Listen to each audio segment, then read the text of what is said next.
Baik, dalam video kali ini saya akan menjelaskan perkembangan perilaku kognisi dan budaya. Perkembangan kognisi dan budaya adalah proses dasar psikologi manusia. Kognisi merujuk kepada proses berpikir yang meliputi bagaimana mendapat informasi, menyimpannya dalam otak, dan menggunakannya untuk memecahkan masalah, berpikir, dan memformulasikan bahasa.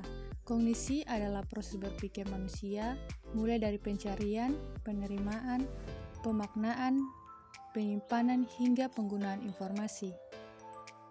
Berikut ada kajian lintas budaya tentang ingatan. Ingatan atau memori merupakan bagian terpenting dalam proses kognisi. Memori atau ingatan sendiri merupakan proses pengolahan informasi dalam kognitif yang meliputi pengkodean, penyimpanan, dan pemanggilan kembali informasi.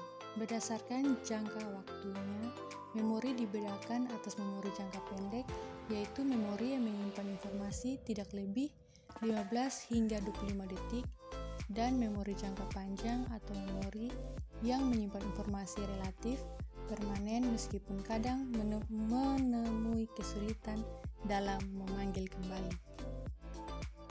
Inteligensi dan budaya. Inteligensi mengacu kepada sejumlah kemampuan, keterampilan, bakat, dan pengetahuan yang berbeda, yang secara keseluruhan mengacu kepada kemampuan kognitif atau mental. Secara tradisional, ada beberapa proses yang mewakili inteligensi seperti yang pertama, ingatan, seberapa banyak dan seberapa baik seseorang dalam mengingat dan untuk berapa lama. Yang kedua, ada kosakata, beberapa kata yang diketahui seseorang dan seberapa baik ia bisa menggunakannya dengan tepat. Yang ketiga, ada komprehensi atau pemahaman, seberapa baik seseorang dapat memahami suatu paragraf atau perangkat ide atau pernyataan.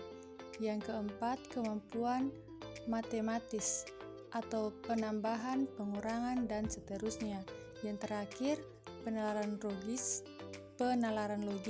atau seberapa baik seseorang dapat memahami logika atau urutan yang mendasari suatu rangkaian peristiwa, benda atau objek, dan hal-hal semacam itu.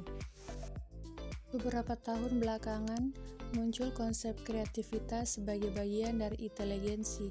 Bagian lain dari inteligensi yang diusulkan oleh Gardner dan Hertz bahwa ada beberapa 7 tipe dari inteligensi, yaitu matematis logis, linguistik, musikal, spasial, kinestetik kebutuhan, interpersonal, dan intrapersonal. Menurut penggambaran ini yang berbeda, tidak hanya pada komponen-komponen inti dari 7 tipe inteligensi ini, tetapi juga contoh keluarannya seperti ahli matematika versus penari. Meski tipe inteligensi ini menambah dimensi baru pada keragaman definisi tentang inteligensi, definisi tradisional dan mainstream, kita masih terpaku pada kemampuan-kemampuan kognitif dan mental terkait dengan tugas-tugas verbal dan matematika. Pemecahan masalah dan budaya. Pemecahan masalah merupakan suatu proses dalam usaha menemukan urutan yang benar dari alternatif-alternatif jawaban suatu masalah dengan mengarah pada suatu sasaran atau arah pemecahan yang ideal. Beberapa asumsi menjelaskan bahwa kemampuan ini sangat terkait dengan faktor pendidikan dan pengalaman, termasuk pengalaman dengan lingkungan budaya tertentu. Namun, para psikolog sudah mencoba memisahkan proses pemecahan masalah dan budaya dengan meminta individu-individu dari berbagai latar belakang budaya untuk memecahkan permasalahan-permasalahan yang tidak familiar dan memiliki kehidupan sehari-hari mereka. Salah satu penelitian yang mencoba memahami perbedaan pemecahan masalah dalam lintas budaya adalah penelitian yang dilakukan Chole. Ia mengambil subjek dari orang-orang Amerika dan Liberia. Dalam penelitiannya, ia menggunakan sebuah piranti yang memiliki banyak tombol, panel, dan lubang. Untuk dapat membuka piranti tersebut dan mendapat hadiah, di dalamnya para subjek harus melakukan penggabungan 2 prosedur. Yang pertama yaitu menekan tombol yang tepat untuk melepas sebuah kelerang, dan yang kedua adalah memasukkan kelerang ke dalam lubang yang tepat agar panel dapat terbuka sehingga piranti pun terbuka. Subjek anak Amerika yang berusia di bawah 10 tahun ditemukan tidak mampu memecahkan masalah ini dengan mudah. Sebaliknya, hampir seluruh subjek Liberia dari semua usia dan latar belakang pendidikan tampak mengalami kesulitan besar untuk menemukan cara atau langkah yang tepat untuk membuka piranti.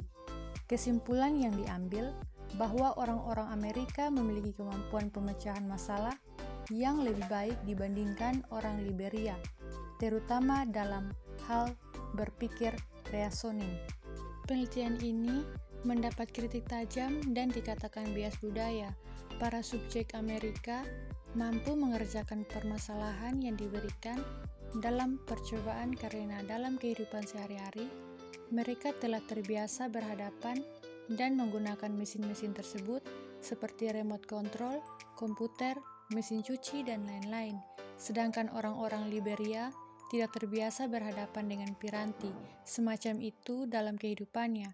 Alat yang digunakan dikatakan memberi keuntungan bagi orang Amerika dan memberi kecemasan sendiri bagi subjek orang Liberia.